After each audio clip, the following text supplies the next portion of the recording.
Hello and welcome back to the My First Marathon podcast, where we interview runners in all stages of their running careers about their first marathon experiences to prove to you that anyone can run a marathon. My name is Taylor, and today's episode is a story that starts long before a finish line ever came into the picture. Kristine's relationship with movement began in the ballet world. She started dancing at 3, trained at an elite level, and eventually earned a spot in a professional ballet company.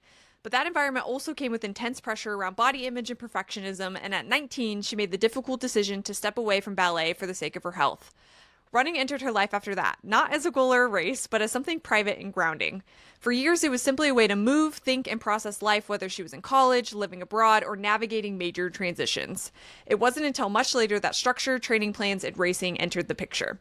In this episode, Kristine shares how that long, quiet relationship with running eventually led to her first marathon. We talk about injury, patience, and learning how to fuel and pace, hitting the wall, and what it felt like to keep moving forward when things got hard. Without further ado, let's go ahead and jump into the episode. Please welcome Kristine.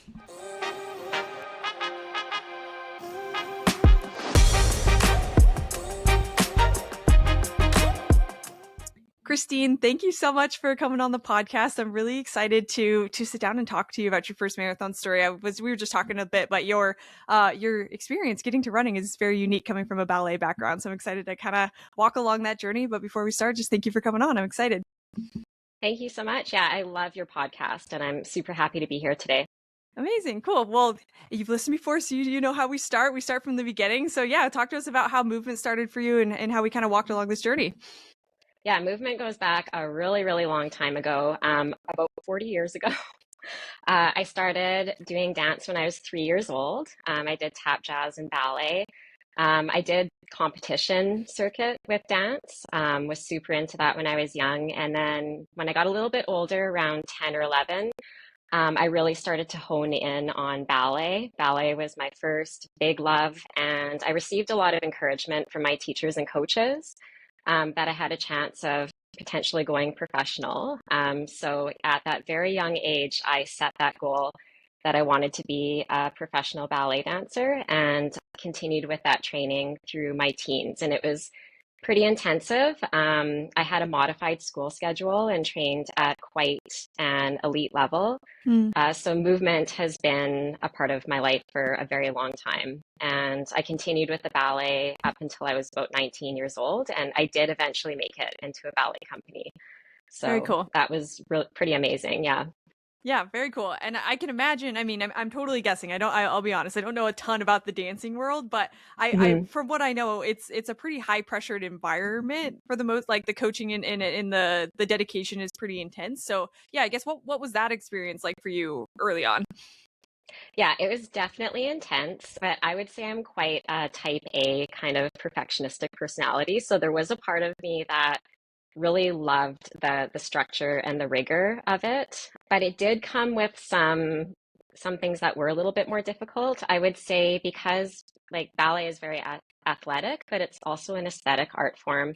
Mm, So definitely ran into some pressures with body type and aesthetic and how I looked, and definitely came up against issues with body image and diet culture. And it kind of, yeah. this was back in the 90s, so it kind of permeated a little bit of everything. So that I did have difficulty with that aspect of it.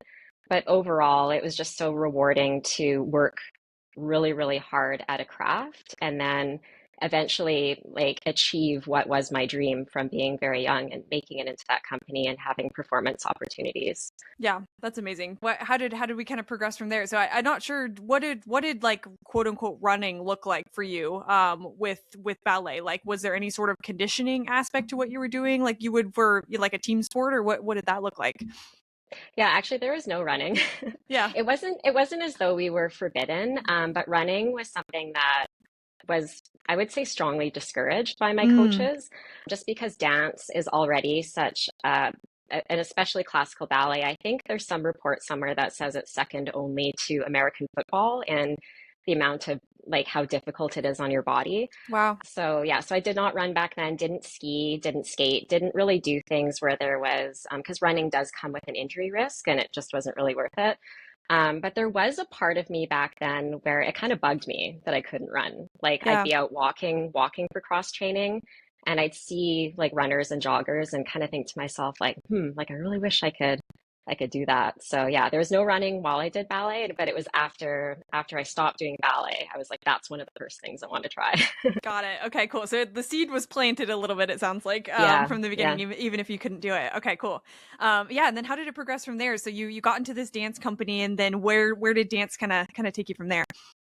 Yeah, so I got into it was Alberta Ballet Company here in Alberta, Canada. It was thrilling, really unusual for a person like me, training mostly out of a regional school to have that opportunity. But unfortunately, making the jump from being a student to an apprentice in a company like that was really difficult for me. Very sink or swim back then. I think it's Mm, a lot easier now for dancers to make that jump. There's a bit more support. But ultimately, I didn't really thrive. I ended up with a lot of issues with the eating and the body image, and it kind mm, of took me out, unfortunately. But now I see that it was a huge blessing in disguise, even though at the time it was very difficult. So I did make the decision for the sake of my health to leave the ballet career at age 19. And I was fortunate to have a lot of support from my parents. I was in the care of a sports psychologist and was able to work on my health. And that was when I started running. I did all the things I couldn't do when I did ballet. So I cut my hair short, got some extra piercings, yeah. started eating like a lot more freely, and then yeah, started up just going out for a jog here and there and seeing what that was all about. Yeah, I love that. Just like all rebelling against the against everything that you weren't able to do. If you remember, like those first couple of runs that you went out on, what were you noticing about yourself, about how your body felt? What did those first couple runs feel like? Oh, I thought it was ridiculous. I thought like running looked so amazing from the outside, but like Right. getting into it that first time, it was so awkward. And I don't think I had any music or anything. There was like this little lake like around where I lived. So I just went and a little man-made lake, just went and ran around it. It's maybe like 3 kilometers or like a couple miles or something. And I just remember huffing and puffing, like just thinking, Yeah. what do people like about this? But then over time, I realized if you listen to music and kind of keep at it does start to get more enjoyable for sure. Totally. Yeah. What do you think kept you like coming back to it? Even though it didn't feel great and you didn't have music, like what do you think kept you coming back and wanting to try again? I don't know. It was kind of mysterious. I think, you know, when I go back to it, there was just something about having that alone time. Hmm. And just allowing your mind to wander. Because I know that before I really enjoyed going for walks with, and back then it was like, oh, it was a disc then. This is like way pre-technology, pre-watches, Sure, sure. everything. But I just loved having like maybe my favorite CD, and you could get into that same mind space that you could on a walk, but you could go a little bit faster, and then there was that bit of extra motion. And I think in time, having been a dancer, like I missed that movement. And in dance, like you really, especially with the big jumps, like eat up space, and there's a chance to move fast or move slow. And I think just there's something about the motion of running itself that was really appealing to me. And as I got into it and started to develop that capacity a little bit, it was satisfying to just go out, have some fresh air, listen to my favorite music, and just have that feeling of moving through space again. Yeah, It was I like love that. reclaiming something. Yeah. Yeah, I love that a lot. Cool. And then so for I'm sure that you kind of sat in that space for a bit. How long were you in that kind of like run for fun, run for yourself, like learn about yourself phase with running? Oh, it was a very, very long time. I Mhm. would say it was just college. I know we say running, jogging, but it was just, I wasn't thinking about anything related to speed or distance. I would just sort of plot a course and go. And it supported me through university. I ended up going to university, getting a degree, and in between classes, there was like this arena on campus that you could go run through the stands, and it was nice because it was a little bit cooler. So I'd go over there for like half an hour and run around. And I was actually thinking about my papers and coming up with thesis statements while I Yeah. was running. And then after university, I spent some time working abroad in Japan, of all Oh, very places, cool. Very cool. as an assistant English teacher.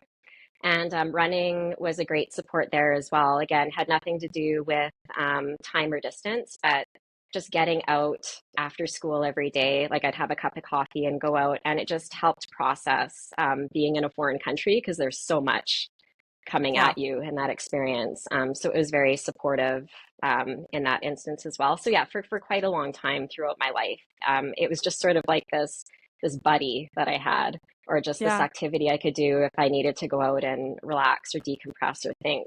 That was what it was about. I Hmm. just got off another episode, so if we're hearing this back to back weeks, I might be repeating myself a little bit. But it's like that. I love the stories of like when you're either you do it by accident or you do it on purpose, where you spend the time to like develop a relationship with running first before you get into race culture and things like that. Because I think in this world of marathoning and glorifying the longer distance races that we're in right now, it's really tough to like develop that relationship. People are going couch to marathon so quickly that you don't take the time to like really understand what you love about running, if that makes sense. So I do love these stories where you're able, or either you fall into it or you choose it, but where you do kind of develop that relationship. Did you feel like that? Like you said, running was your buddy. Did you feel like that at the time? Yeah, and I these days, like now that I mean, it's wonderful that we have the proliferation of these apps like Yeah. Strava and social media and all of that. But there is a part of me that feels very glad that I found it before all of that, because it Yeah. was very much a private thing that I wasn't sharing, and it felt good to go out and get the cardio and just have that space to myself, and something that was very supportive, and also unlike dance in that I liked that it was private and I Mhm. wasn't out on display and didn't have to worry so much about how my body was shifting or changing. It was just yeah, it was like a quite an internal experience. Yeah. I love that. Very cool. And then yeah, so you had this friend through college that you were able to kind of depend on. And then what did it look like after college? How did you use running as a tool? Were you starting to think as running in terms of like racing, or I guess how did that kind of progress for you? Yeah, so I guess maybe we could fast forward a little bit, because I had a whole stint where I was super into yoga and yoga teaching. Very Wasn't so cool. much involved with the running through that period, although I kind of kept it up in the background. But where things really changed was I kind of hit a crossroads with my yoga career. I had been living in Vancouver, Canada. After Japan, that's where I came back to, got married and got into the yoga thing. And then after about 8 years in Vancouver, my husband and I decided to move back to my hometown of Edmonton, Alberta. Hmm. And that shift it was a difficult shift. It can be difficult to move, looking back at that now. And my yoga career in Vancouver had gone quite well, but coming over here to Edmonton, I was starting to encounter some friction with it. It just wasn't Mm. feeling like quite the right fit. And then I sustained a hip injury and took some time off yoga. And I was fortunate to have a friend who suggested to me it might be good to strengthen your hip, because with the dance background and the yoga background, like I'm quite a hypermobile person, and it was all of that hypermobility. I was feeling a bit destabilized in my body. Mm. They suggested, why don't you hop on a treadmill and just get into a little bit of running, because it might help strengthen things up and give you like a different type of movement from what you've been really focused on. So that kind of set things off. It was the first time I ever had like a program to follow, because Oh, she sure. gave me a little program where it was like, I don't know, like 2 minutes running, 1 minute walking. And like the program aspect of it was a huge turning point, like following a plan. And then shortly after that I joined Strava.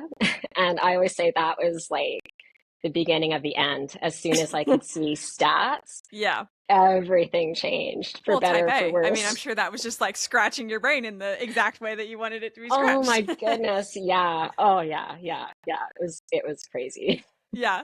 What if you like what were the things you remember standing out to you from looking at Strava stats? Like what were you nerding out on? What was like appealing to you at the time? Honestly, because I didn't really know a lot about running back then. Like it's kind of been this whole process of surprise and delight. Like I didn't even know really how long a half marathon was, or Mm. what different paces meant. And it's funny because like having been a dancer, like I was definitely, like I would say I was an elite athlete growing up, but I never thought of myself as an athlete. Like I just remembered I was never good at team sports. I was kind of a disaster in phys ed. So like I know, didn't really think that I had much of an ability, but it was more so my friends' reactions to what I was posting, and they were messaging me and saying, "Hey, like you're pretty fast." And I'm like, not that fast. And they're like, no, Yeah. like that's pretty decent.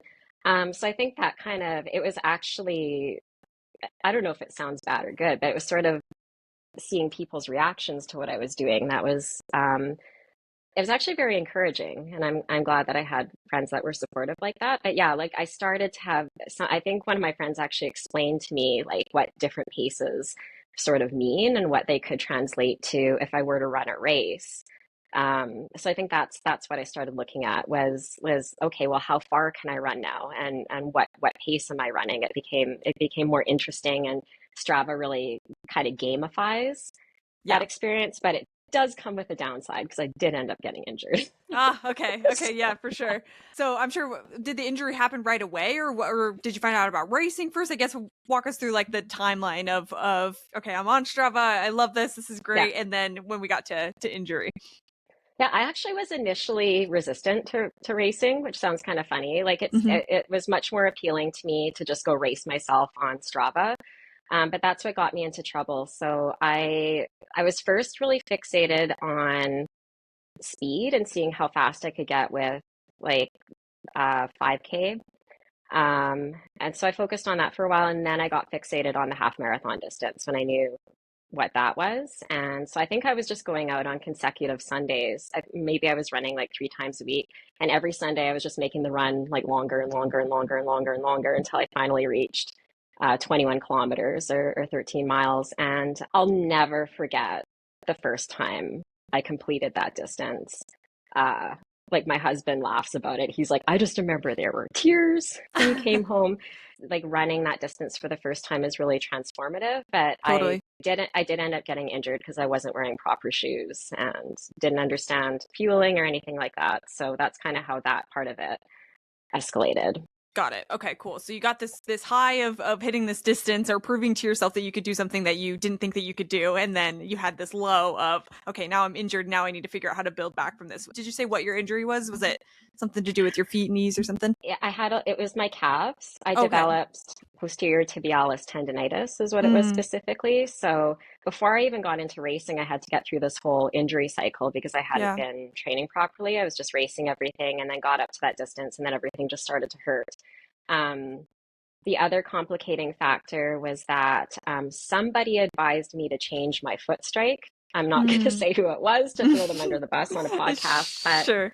I had been heel striking, and they thought that the reason I was feeling injured after getting up to half marathon distance just for fun was because I was heel striking. So they advised that I switch to a forefoot strike, and that's what I did. And all of that resulted in developing, I thought it was shin splints, but it turned out to be my calves. And I actually spent 2 years getting over that. And Oh that was wow. during the pandemic. I had to be so patient and was working with a physio. The other thing that was going on is I was not wearing proper shoes. I come from like because I had been running like in the 2010s, that was when the barefoot movement was really big. Yeah. So the thinking was that like the thin, thin, thin sole is great, and so I was actually running in CrossFit shoes, which sounds insane Wow. because I did Yeah. not know any better. I'm like, sneakers are sneakers. And I'll Yeah. never forget when I showed my shoes to the physio and like the look on her face. She's like, bring me your shoes. Show me what you were wearing. Yeah. And I showed them to her and she was like, Just like how throw are those you out. not more injured? How are you not more injured? That is insane. Oh man. So, yeah, so I got into some proper shoes, received treatment for my calves, and eventually started following a proper training plan. And this would have been like 2022 was when Yeah. that went down. Okay, cool. But yeah, 2 years of having to be patient with an injury, especially before you've even kind of caught the like race bug. Like you're not training to come back to train for something else. You're like you're just doing it to come back. So I guess like what was the motivator for you to return to running after you had that long stint where you couldn't? It was to feel the feeling I had after I ran the half marathon distance Mm. the first time. I don't know what it was. It was just completing that distance the first time ever on my own. Like it was transformative. Like I never ever thought I could run a distance like that. And the other piece of it was I completed it in about 2 hours. And I was shocked. I did not think that I could run that distance in that time. And that's like I was just like, oh. So Yeah. I was so determined to get back to that feeling of satisfaction of running a distance like faster than I ever thought I could. Yeah, very cool. So we had this 2 year stint where you were being very patient, and then when were you cleared to running? Like what was it like getting that news and being able to get back to like running normal? Yeah, well, it was a gradual process, and it was just, week by week feeling stronger and stronger, and then getting to the point where I felt as though I could like run consistently without pain. And oh man, if you've ever had anything that feels like shin splints, when you start being able to run without pain, it's just because it's Yeah, it's one of the most frustrating injuries to feel that because it's like that impact pain in your shins. right. So it was really amazing to get past that, and then that's when the seed to run a race was planted by a friend of mine. She's like, "Well, you love this distance so much, like why don't you race it?" Like, and they were almost like, "We're actually curious to see what would happen if we put someone like you into a race, what you would Yeah. do." With So like with proper yeah, shoes this time around. I'm sure you had learned a lot over the last 2 years. It's like you had that first experience, but this is like you had a whole new running IQ, I would imagine, to come back to. That's yeah. great. How did you choose the half marathon, or did your friends choose one for you? What did all that look like? Well, we have a really great half marathon in right here in Edmonton, my Cool. hometown. So my friend was running it. She encouraged me to run it. And then I thought to myself, okay, I want to do this properly. I'm going to follow a training plan. So I think I found like a free plan. I found a free plan online. Looking back now, it was not a great plan. Like I actually had friends watching what I was doing on Strava and being like, 60-minute tempo, really? Like what's that? So Yeah. they're like, yeah, maybe you need to break that up into intervals. But it worked. It worked well enough. And what I realized is I completely reversed how I felt about racing because I remember thinking initially like this seems ridiculous. Like how do you peak on a specific day? Like how do you ensure that you have your best possible performance on a specific day? And people would be like, Yeah. well, you follow this plan and it helps you peak. But I couldn't understand that at first. I'm like, Yeah. wouldn't you just want to race on the day where you get up and you feel amazing? Like what if you don't feel amazing that day? And they're like, well, you just trust that the training supports you. Yeah. But finally, following that plan convinced me. I was like, oh, now I understand. It's just like dance training where you like diligently every day you go and you practice and you do the steps and you practice the distance and you practice the speed work and then you go out and you give it a shot and it's like the performance and maybe it's not going to be perfect but maybe it's going to be great you Yeah. know Totally. Yeah. I think that you're 100% right. Like the second you realize that training is practice, like that's really what it is. It's a rehearsal thing. Some days are going to go good, some days are going to go bad, but you're building up to this like performance or this celebration that's the race day. Like the second that clicks, I feel like that's where when a lot of people are like, okay, this is why people stick with running. It's not because it's fun every single day. It's because that there's like a process and a science behind this whole thing. So definitely hmm relate to that for sure. What were some of the other things you were noticing like leading up to race day that was different training off of a training plan versus the first time that you kind of built up to 13 miles? Well, it's just like your body feels more supported when you're Mm. following a training plan. And a lot of it was new to me. So I was learning about terminology that I didn't understand before and like the things that actually help you perform better and get faster. So I was trying things like strides. I didn't know about Oh, those sure. Yeah. before, like hill repeats, hadn't tried stuff like that before, or even just a structured speed workout. Like I just thought you raced everything when I first went out One on speed, Strava. full speed But always. then, Yeah. but yeah, it's just like full speed all the time, try to beat your last time. Yeah. But now I was like, oh, there's days where you run like easy running was like mind blowing. I was like, what's that? Oh, actually some days you run slow to go fast? Like that Yeah. was even something I had to figure out. I mean, we're all still figuring it out. Like what is the easy run? But yeah, just like learning that there are like developing an arsenal of different paces. So it's not just like slow fast. It's like, oh, well, you have like your easy pace and then you have like what race pace might be and then you have like uncomfortable interval pace. Like I think it was the first time I had ever like pushed myself to get really uncomfortable in intervals and just be like, okay, like how long can I hold my hand over the flame Yeah. sort of Yeah. thing. Yeah. Very hmm cool. And then I guess yeah, fast forwarding to your first like actual half marathon. You had ran the distance before, but this is the first time you trained for it. What was the experience like crossing the finish line for the first time? It was very cool. That was when I learned that I actually love races. And I think because it reminds me of dance performance or maybe even like dance competitions growing up, like I didn't feel scared of it. Like I was just like, oh, like this actually feels like something I know that's familiar to me. Yeah. Like I liked getting dressed up and like what's my outfit going to be and kind of like putting a little bit of makeup on because I actually think I heard somebody else say on another podcast, someone who'd been in cheerleading or something, where it's like you put on that little bit of makeup and you do your hair up, and you're like performance ready. Yeah. Um, and yeah, and I had sort of planned out. I think I was wearing a hydration vest because I wanted to be self-sufficient with my water and everything. And I had my favorite type of shoes on. And my friend and I were going for different paces. We weren't together in that race, but we were like in there as part of the same race. And actually, I just remembered. So that very first half marathon, I went out, and 1 kilometer in, I actually hit a pothole or got tripped by somebody and fell Oh flat on no. my face. Oh It's the very no. first race ever. Oh I wiped no. out. Um, but once I got up and I realized I was okay, somebody actually stopped and helped me up, which was really sweet. I thought it was hilarious. Like my knee was bleeding, like people could see it in photos and they're like, oh gosh, what happened? I was like, I wiped out. But there was something about it where it just made it so less serious. I was like, Sure, you just sure. you Like got to pressure's keep a gone. I sense of already fell. humor. Like yeah, It was yeah. so, it was so funny, and I still came within a minute of my goal time. So like overall, I would say it was a big success. I had a great time, and I think I ended up running a 151.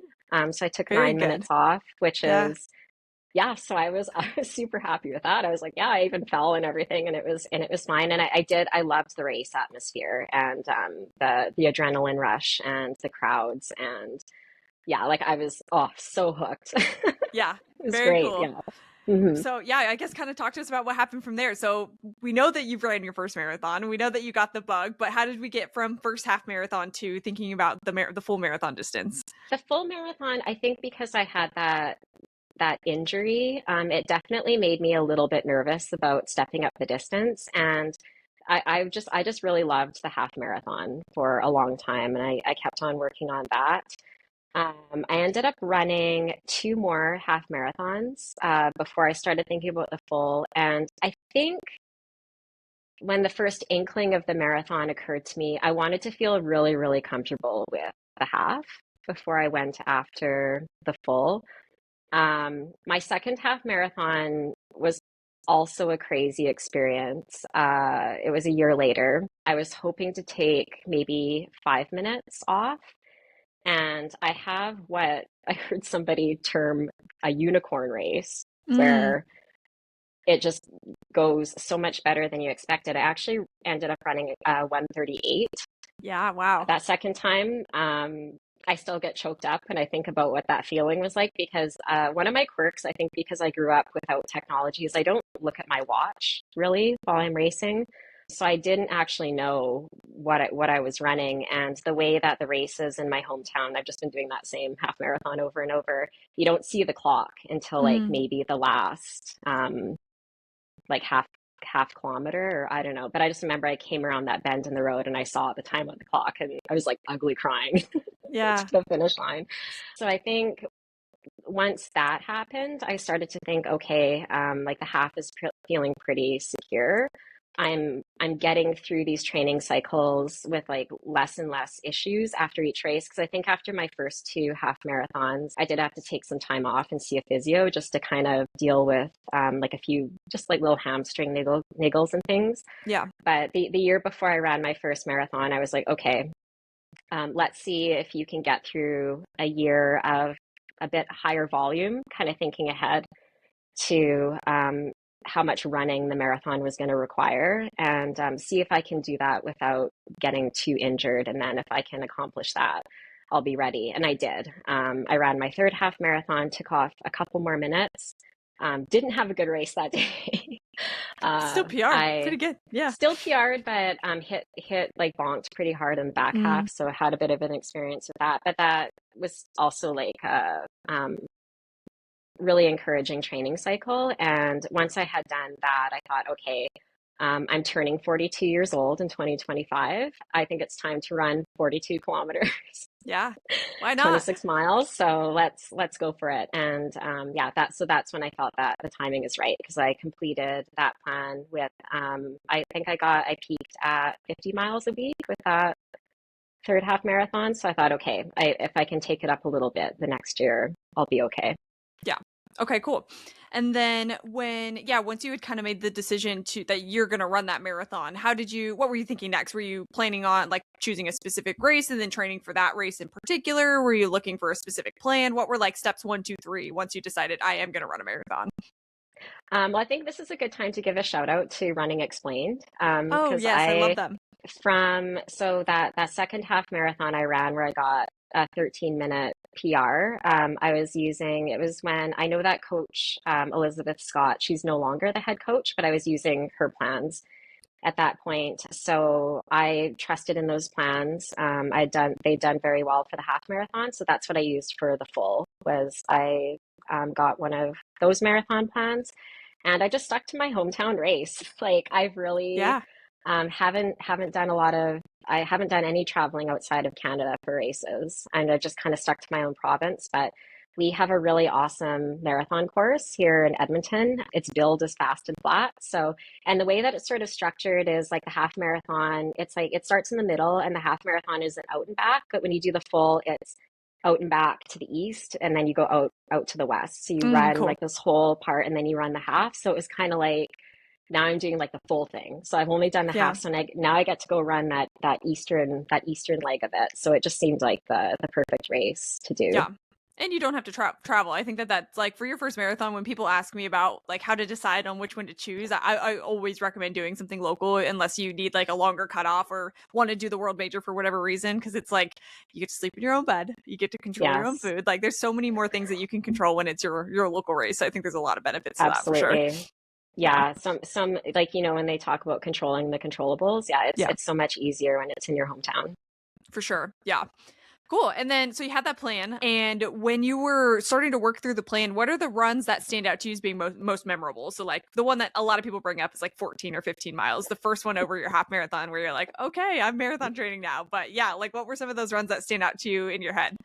Oh man, well, I have to say that training for that was my favorite training experience, was training for the marathon. I loved it. I mean, I've always enjoyed training for races, but that first training experience was really, really, really special. And it's kind of like the way to describe it is like, when you're a little kid and you see people doing things that are like a little bit more advanced and you think they're super cool. Like when I was a little girl dancing, I would see like the senior dancers or like older girls doing stuff. And I'm like, oh, I can't wait till I can do that step or do that thing. And that's Yeah. how I felt doing the first marathon plan. Like, I'm like, oh boy. So now I have to figure out what marathon pace is. And I was so excited. And that came on the schedule, seeing that MP. I was like, yes, like I Yeah. finally made it. Or yeah, those longer runs. And I actually train time based. So seeing runs that were getting over 2.5 hours or like the 3 hour long run. I was Yeah. so excited to start doing runs that were like that. So yeah, seeing the runs lengthen out and getting to explore because marathon pace it was a tricky one for me to figure out after doing shorter distances.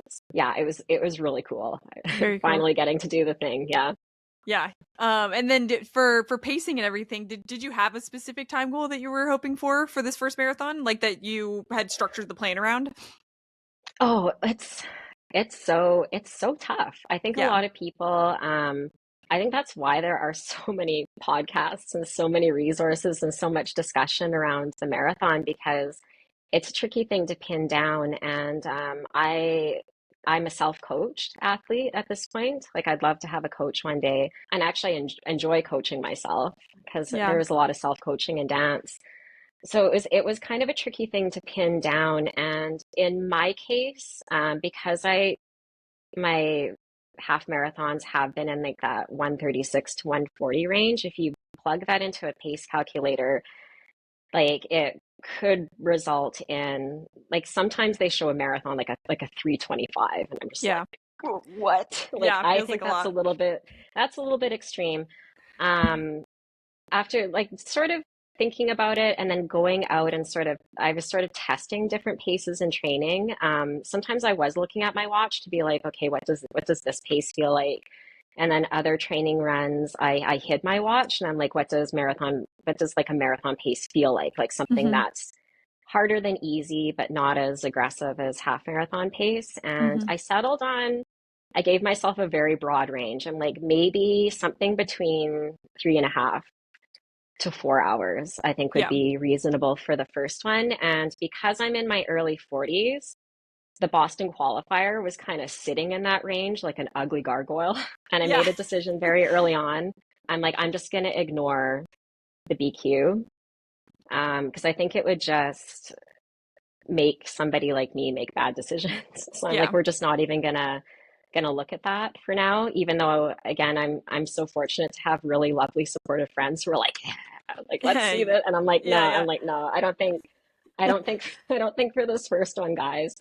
So that's sort of what helped inform my paces in training. But of course it's the first one. It's a wild Yeah. card. So Yeah. And I say it a million times, but like your first one's going to be your PR no matter what. So, it's right, like, I and love that. if you have the inclination to like set a time goal so you have something to shoot for, love that. But I always tell people like, don't feel pressured, or like what you did. Like if you're going to set a goal, set a range that you can shoot for, and set maybe B and C goals that you'd be okay with also, because yeah, it's your PR. It's your first one, you're setting the bar for future marathons if that's what you choose to do. So I think Or that it's like having a range. even just finishing because you never know what's going to Yes, happen out there. exactly. I'm like, Exactly. if even if it goes over 4 hours, or I'm like walking to the finish, Yeah. You you have still to ran accept a that marathon. you have to accept that could be part of it because you just don't really know. Like you do the training and you do your best, and it's tough because you do have within yourself, like what you really, really wish you could run, Yeah. but it's also being like open to being like that might not happen on that day. So it's 100%. like, yeah, keeping that hope that you're going to get the one that you want, but also being open to maybe not getting the time that you want, but it's still Totally. awesome, right? Totally. Yeah. Yeah. At the end of the day, you're running a marathon. So you should be proud of that for Oh sure. yeah. Yeah, for sure. Okay, cool. And then where did you peak out? So you said that you were training for time. What was the longest distance that you ended up running for your training? I ended up running, the longest run was 3 hours and 15 minutes, and I completed, and so that ended up being, I think, 21 miles. Cool. And I had quite a pretty good base going into that, so I felt good during that run. And the other thing I loved about that run was we have a really beautiful river valley with a bunch of interconnected trails here in Edmonton. So I plotted a course that like went really, really, really far on those Mm, trails, and it just felt so cool to run from my house and pretty much get to like downtown in my city. And I'm like, "Ooh, look how far I am!" yeah, yeah. And then you have to like turn, and I do out and back. So I was like, oh, I can't think about how far it is to go back now. It is. Oh, It is a little claustrophobic when you're like, okay, I have no choice. My cars and my house are so far away. it's Yeah. so far. It's like, don't think about how far away it is. Yes. But those long training runs did go well, and I really enjoyed them, and they were like an adventure. So that was the longest one. Very cool. Okay, cool. And then I'm sure you went into some sort of taper there. And then we get to race day. We know you're staying local, so no like logistics or anything getting to the race. But how were you feeling leading the like couple of days leading up to the race? Uh, I don't know. I was more nervous for this one. Like I've always felt pretty confident going into half marathons, and like I've done a couple of 10Ks, but first full, I was kind of unsettled. Like I knew that I had the capability, and a lot of people talk about this, but I think the difference is that with the shorter races, you have completed the distance before. Mm, Whereas at this one, there's that unknown zone, like after 20 miles or like after 32, 34 kilometers. Like I had been excited about that. I'm like, oh, we're going into the unknown zone. It's like space flight. It's like you don't know what's going to happen. yeah. But once the day came, I was definitely feeling quite nervous. My parents had come to town. They live in British Columbia, but they came to town, so they were here. Did not sleep well the night before. I think I maybe got 3 hours of sleep because I was Yeah. It's so so hard. like jacked up about it. And so yeah, the morning of, there was like a moment where I had my shoes on and I was sitting on the stairs, And like I actually had tears in my eyes and I was kind of staring off into space. And my husband is like, "Are you okay?" I'm like, I don't know. Like it's just scary. But Yeah. I guess that like I know I'll be fine once I get out there and start running. But yeah, I was definitely quite nervous Yeah. before. It's the anticipation. I feel the same. I feel like as soon as you get to the start line and start moving, when you can do something about the anxiety, it starts to go away. But it's that like before when you have the anxiety and know where to put it, that's like it's the worst. It's just the build up to everything. Yeah. But getting to the start line, so you're there, your race is about to start, and then you start. Like, did you feel the nerves flow away? Like, what did it feel like to start your first marathon? I think what ended up happening was I made a decision right there on the start line. I remember telling myself, this is, you're doing this for you. You're not doing this for anybody else. Like I know there were lots of people tracking me, like really wonderful friends that were supportive and family there and stuff. And I thought, but at the end of the day, you're doing this for you. You got yourself here to the start line. Um, like just go out really conservative. So I actually went to the most conservative end of the paces that I had trained. Like I'm just go super, super conservative. I'm like, I don't feel like today is going to be the day to do anything crazy. And conservative is great because then if I am feeling good later on, there might be some space to move around. But yeah, it was just you're doing this for you. Nobody to impress. Who cares about the time? Just go out nice, calm, and just breathe. Yeah. Little pep hmm talk never hurt at the start line Little for pep sure. talk. Yeah. Well, cool. Well, yeah, well, let's break down the race. I always say let's break down maybe the first half to start since that's charted territory for you, but what was the first 13 miles or so of your first marathon like? Well, one of my favorite, he's not my coach, but I love listening to him speak is Jeff Cunningham. Oh, If yeah, you've yeah, ever yeah. heard of him. I Yes. had listened to a podcast. He did this really incredible podcast. I think it's called Beware of Dragons. You can probably look it up, where he actually said like the first like two-thirds of a marathon should be boring. So I had that Good in my mind, advice. and one of my really good friends, her name is Cheyenne. She said that it should feel quite easy up until the halfway point. So I did look at my watch during this race. I was watching my heart rate and my pace and kind of gave myself some limits, like try not to let heart rate get above this, try not to let pace get above. So I went out at about like 8:30 per mile pace. Felt pretty good, 5:15 per kilometer, and just rode that. It was a beautiful day. We had outstanding weather. It was like 50 degrees Fahrenheit, 10 degrees Celsius.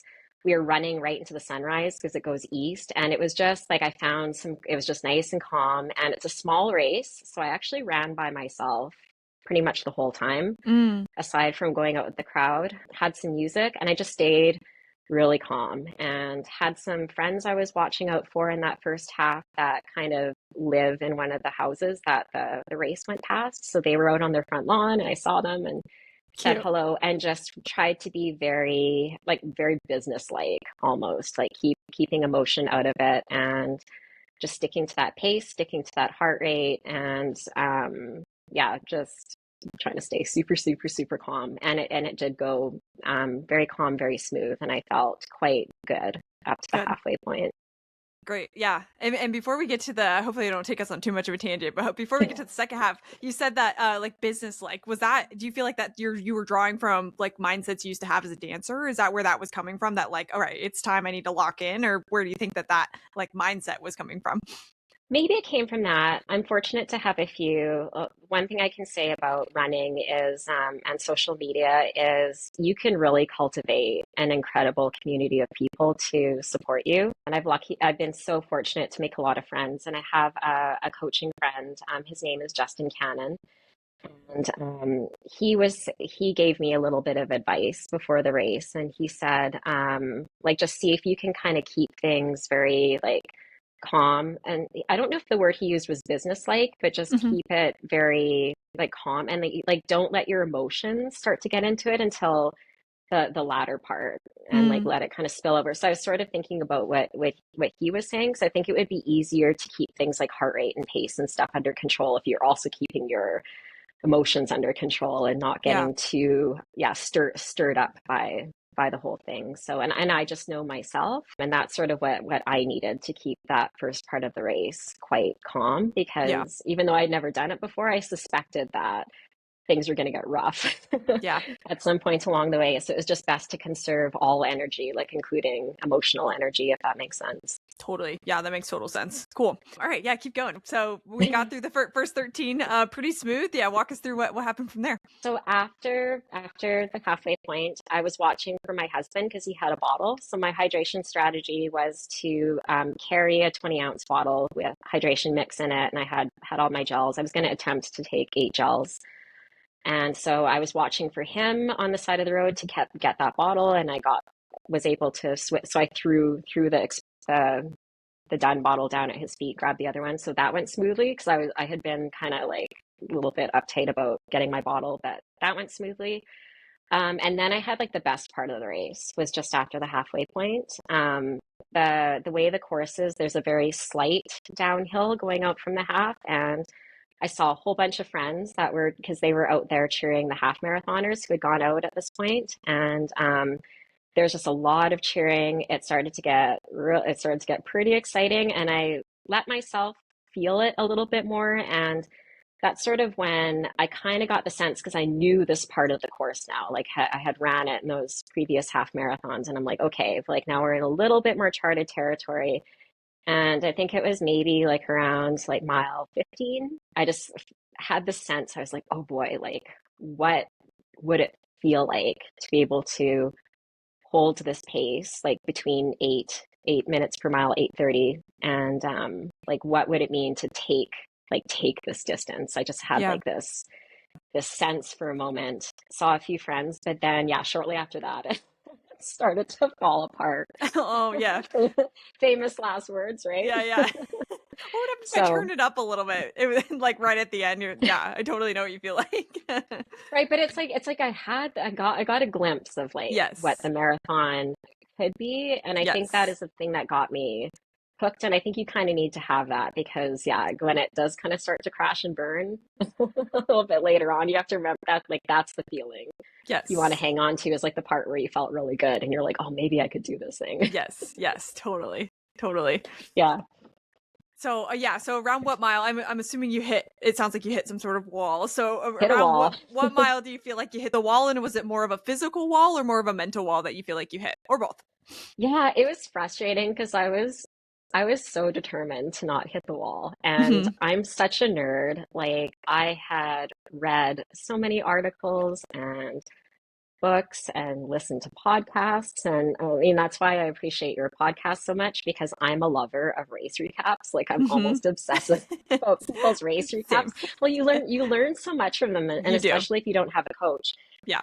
I was so determined, but I think what happened is I got complacent about my gels because I was distracted by everything that was going on around me, and there were friends running the half, so I was watching out for them, and so I got off time with one of my gels, and I think it was like mile 16, kilometer 25, where things started. I just noticed that like I still felt okay, but I noticed that the pace was slowing down Mm. when I was checking. So starting to yeah, go like 8:30, 8:40, 8:50, and I was kind of like, eh. Mm. Yeah. And once I got to the infamous, like around mile 20, kilometer 32, pace really fell back. And I knew that's when I had hit the wall because I almost felt it, like the Mm. glycogen just ran out, couldn't sustain the same pace with the same energy. And I also noticed like the brain fog kind of hit. Mm. Yeah. And I just started to feel like frustrated and kind of emotional, but not in a good way. Like I kind of felt like a kid who was on the verge of a temper tantrum. Yeah. Yeah. The wall, it's a thing. It's like it's a humiliating feeling, and you feel like you just slow right down to a shuffle, and then you just have to say to yourself, okay, like what am I gonna do with this Yeah. now that it's happened, right? Yeah. And especially when you're at mile 20, it's like there's enough of the race left that you're like, I need to strap in because I have 6 more miles that I need to run. But you're far enough in the race where you're like, I can't quit. So it's this like, maybe you could explain how it felt from your point of view. But I remember for my first marathon and even marathon since then, like that feeling Yeah, can feel so claustrophobic of like, I'm stuck. Like I have to keep going, but I don't feel like I can. And it's yeah. just like this moment of decision. So what did that decision making moment feel like for you? Yeah, looking back, I'm actually really proud of how I handled it. Because I did have people say to me, like, you don't really beat yourself until you hit that moment Yeah, totally. in a marathon. But I did actually say three things to myself. One, like it didn't ever occur to me to stop. It's like I'm gonna keep going, but you have to shift your goals. So my goals became do not walk. Mm. Not that there's anything wrong with walking in a marathon. Sometimes you have to. Some of Yeah. my super, super, super fast friends have walked in their marathons and achieved fantastic times, but that was just the thing I needed to cling on to. Like it was like that shred of dignity. I was like, I am so determined not to walk. Then the next thing I thought of was, okay, like you're mad that this happened. It's like you made this fantastic, beautiful meal and then you burnt it. Like it was kind of like that feeling. Yeah. I'm like, but there's race photographers around, there's friends and family. Like you are going to exhibit a good attitude and you're going to smile. And if you see friends, you're going to smile. And I like something that was kind of a comfort too was seeing people at aid stations. I would Mm. smile and say hello to them. That was the other thing in that moment. I decided that it was important to do was just to stay gracious and stay positive. Even though things weren't going my way. And then the last thing that sort of clued in, even though I wasn't really necessarily doing the math, was like fight for your life to hang on to a sub 4 finish. Like just fight so hard, whatever Yeah. you need to do. Like forward motion is a pace. So just do what you need to do to keep moving. So it was, I would say like those three things were what came to mind in that Yeah. moment. And probably carried you through a whole lot through the end of that race. How long were you able to hold on to that feeling for? Like how long did the motivation last? Did you hit like another wall, or did that carry you through all the way to the end? Mhm. Gosh, it felt like forever. Well, and then my music also, my headphones died. So then Oh, I didn't that's have the music either. worst. No. That's the worst. Right at that moment, and I was like, oh, okay, like here we go. Like, Yeah, of well, a course. couple of other things happened that sort of helped was I think once my music went, I said to myself, this is such an awful feeling. Like once you're done this, you never have to run a marathon ever again. You don't Yeah. ever have to do this again. You don't have to run another race ever again Yeah. if you don't want to. And for some reason that was comforting because like as you do, like when I've heard people talk about when you're in an endurance event, like right in that really, really tough spot, like your brain kind of does this thing where it's like just despair brain where like everything is just a catastrophe and everything is just the worst, and it was kind of Yeah. like, okay, well this is what my brain is doing now, like it's just mad, like we don't Yeah. have enough sugar, we have to go a long way. Yeah, and then I saw a friend on the back half who was also struggling and having a bad day, and we just looked at each other and we're like, this was a very bad idea. Something about that, like, yeah. um that carried me through. And then in the final stretch, I had a work friend who had come to watch the race. And this must have been like, I don't know, mile 24, 25, like kilometer 40. And I actually saw him on the side of the road and he started jumping up and down. He was like, go, Kristen, go, Kristen. He's like hopping around on the sides. Love And that. he was so excited. And just like seeing his enthusiasm, like even though like I felt like my body was all locked up and I was just like, oh boy, like I didn't have any cramps per se, but I could just feel like it was almost like my spine was contracting and I was kind of Yeah. starting to lean backwards a little bit. So I was very uncomfortable, but I was still somehow moving forwards, and like almost like a feeling of it almost felt like concrete walls were kind of pushing in on my consciousness. Like not like I was going to black out, but I was just like, I'm doing something extreme to my body right now, and this is super intense. But having those few little things on the back end and just looking at my watch and like seeing the miles and the kilometers ticking, I was like, just get to the next one, get to the next one, get to the next one, and like saw the finish line. It was just like, okay, just close the distance, Yeah. just Yeah. get it done. Yeah. And then you crossed. And then you finished. Yes. What was the finish Yeah. line feeling like for you? Oh, I wish I remember more of it. Hmm. I think that would be my goal for my next one would be to be more present in that back section. But I mean, there's only so much you can do. I think like the most shocking thing for me was the degree of cognitive decline, I would say, because I got so frustrated, I did stop taking my fuel, like after Mm, I hit the wall. yeah. Maybe, I don't know, I just had this attitude, like I don't think anything's going to do anything at this point. I was taking water, but yeah, like I didn't feel anything. It was all about getting over the line. And then I was just so out of it because I was so depleted that I actually don't remember a lot. A friend of mine who was at the finish line to catch me, thank goodness, actually got this hilarious video of me kind of crossing and then staggering out, Yeah. Like, where being am like, I? where do I go? And like Yeah. somebody put a medal over I was like leaning backwards and Oh somebody my like got a medal gosh. over my neck. And then, yeah, I had my parents were there and I had a couple of friends who came and I got my arms over them and kind of pulled me over to the side because, yeah, I felt like I'd been hit by a truck, to Yeah. be Yeah. honest. So, yeah. Yeah. When do you feel like like the feeling sunk in that like you just ran your first marathon? When do you think it hit you? This is going to sound funny, but in a weird way, it almost feels like that first one still hasn't fully sunk in Yeah. somehow. I don't know why. It's really mysterious. That's actually why I'm here. That's actually how I found your podcast, is because the feelings I had afterwards, like not the physical feelings, just like that kind of like I was just sort of floating in space.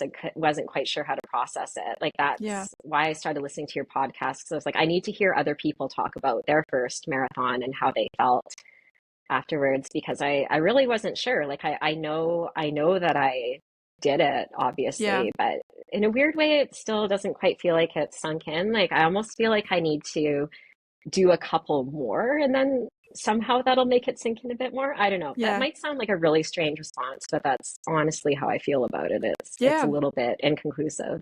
I think that's fair though. I think you probably, if you've heard like enough of the stories on the show, no finish line is like any others. Like we say it over and Hmm. over and over again, but it's like it's so hard to describe the feeling, and I don't even think it's hard to describe the feeling necessarily because, but only because it's like a big thing that's hard to process, but it's also because like it's so individual and specific to you, and it's Hmm. specific to what you're carrying across the finish line and your background and how you got to running and what your journey was like, and also like what sort of unfinished or finished business you're carrying across the finish line. So I don't know. Maybe I don't want to put like words in your mouth, but maybe the job's just not done. Like I would love for you to obviously sit and realize that you just ran a freaking marathon and that's awesome and a huge accomplishment. But Yeah. maybe it does feel like some unfinished business. You know, maybe you have more goals, more things that you want to do, and maybe that will help you reflect back on the experience and go, wow, that was really cool because now I have something else to compare it to. Who knows? But it's so individual and so specific to each person. But I don't think there's any wrong way to feel about your first marathon. It's definitely a learning and a teaching moment for sure. Absolutely. And I'm so grateful to have the support of friends and other people. And because I do document, like I write a race recap. And I actually find that to be quite a therapeutic process Yeah. to write a race recap and then I share it on Instagram with my friends. And like having friends afterwards, like just say, like, hey, like that was like having the support of other, I think outside support of people telling you, like, hey, like that was a really great thing and like you handled hitting the wall really well and I did end up finishing with a sub 4 which I'm Let's really go. Yes. really Yeah, proud that's of. great. Finished with a 3:54. Super proud of that given how rough that back section was and I managed to hang on. So Yeah. yeah, yeah, Very cool. it was great. Well, well, you did run a marathon, so I did. you did it, and you did a great job. I wonder, like, what do you feel like? I know before we started talking, we were talking about what's coming up next for you, and you said that you have like basically your full calendar runs laid out for this year. So, what's coming up next for you? What are you thinking about changing about this first marathon experience and taking into some races that you have coming up this year? Absolutely. Well, it's funny because during that race I talked about maybe I'll never do one ever again. Yeah, But as soon as I crossed and I saw my parents, I was like, oh, I totally need to do another one yeah, next year. yeah. So I think that was the first thing I planned for was running my next marathon. I'm actually going to do it out of town in Victoria, BC, Cool. right by the ocean. It's a beautiful city. I think it would be good to challenge myself by doing it out of town marathon. So I have that all booked up and ready to go. And the race that I did, my first one was in August, but this one will be in October. And I've never built up to like a longer distance race in the fall. So Mm, I'm really excited to see what that experience is going to be like. And yeah, just thinking forward to this second one. I think I'd really love to see if I can tinker with my fueling and sort of like my energy management strategy so I can perhaps not hit the wall yeah, the second time, or at least yeah, delay the bonk. Like I'd even be happy with that. And hopefully just be a little bit more present to truly yeah. feel that finish line the second time round. I think that's what I'm really going for. I love that. Yeah. Well, usually I ask for a piece of advice for it. So if you're thinking about somebody who's running their first marathon, but I'd love for you to think about maybe like yourself as somebody that came from a really challenging sport, like you said, competing at an elite level and transitioning into this new sport and having to kind of find yourself through this new sport. Like if you could think back to you when you were in ballet and doing all of that, and then you who you are now after crossing the finish line of your first marathon, like what do you think are some of the things you carried with you through those experiences? I think a big one that I think about a lot is that it's never too late to pursue something. Yeah. Growing up in ballet, because it's such a physically difficult thing to do, there was just always this thinking that your career is basically over by the Hmm. time, for a lot of people, it's over by the time you're 35 or 40. So I think that gave me a very, like a certain kind of mindset growing up that like, those sorts of things are for when you're younger. But I feel like through this running experience, I've really disproven like those previous thoughts about myself. Like, I am a master runner. I'm in my 40s. I'm going after these crazy distances, and I have time goals that I'm going after. And like, I just really didn't expect to be going after these types of athletic endeavors at this age, or even just being involved in any sort of sport at all. So yeah, it's just sort of like be open to how life might not go the way that you're expecting, because it could lead you to something really, really, really wonderful that you weren't expecting at all. Like when I lost my ballet career, I thought that was like it just felt awful. Or even when I had that transition out of my yoga career, but then that led to this, and it's just been like this experience has just felt like so full and so rich, and it's not the thing I would have expected. So it's like, yeah, like you can lean into those things, right? Yeah. I love that. That's awesome. Well, thank you for sharing and sharing your story. It was great to walk through everything. I think we'll wrap up with some of our fun questions and then find out where people can follow you and all that good stuff. But I always give the disclaimer before we talk about fuel and shoes that fuel is your own journey. Please try everything and anything when it comes to fuel and find out what works best for you. Same thing with shoes. Please go to your local running store, get your feet measured, and find out what works best for you with shoes. But what have you liked for fuel over time? So yeah, I prefer all sorts of gels. For the marathon, I did use a combination of goo and Morton and Huma and Chronos. So I had a lot. Yeah, you had a lot. Yeah. Um, I think what I discovered was I can't do a lot of the same thing. So each gel had to be a completely different flavor. I feel that. Just so, yeah, that made it more palatable. And I alternated between caffeinated and uncaffeinated gels. I found that worked really well for me. I did go through, we didn't talk about this, but like I have had a bit of a sensitive stomach, but I've been able to train that over the years. And I would say the biggest thing is just like really push yourself to get that fuel in. And yeah, I was taking gels about every 25 minutes. And then in my flask, I was using Morton drink mix. And that was really good for that race. But I think in the future, I might switch over to Tailwind, it's called. So Oh yeah, yeah, yeah. I that's what I love really Tailwind. like. That's what I really like for fuel. Yeah. Awesome. Very cool. And then what about shoes? What have you like for shoes? Um, I'll, I'll always plug the New Balance Fuel Cell Rebel. Yeah. It's a fantastic training shoe, so I use that for training and speed work. I also really like the Asics Nimbus as an easy day shoe. And for the marathon race, I used an Alpha Fly 3.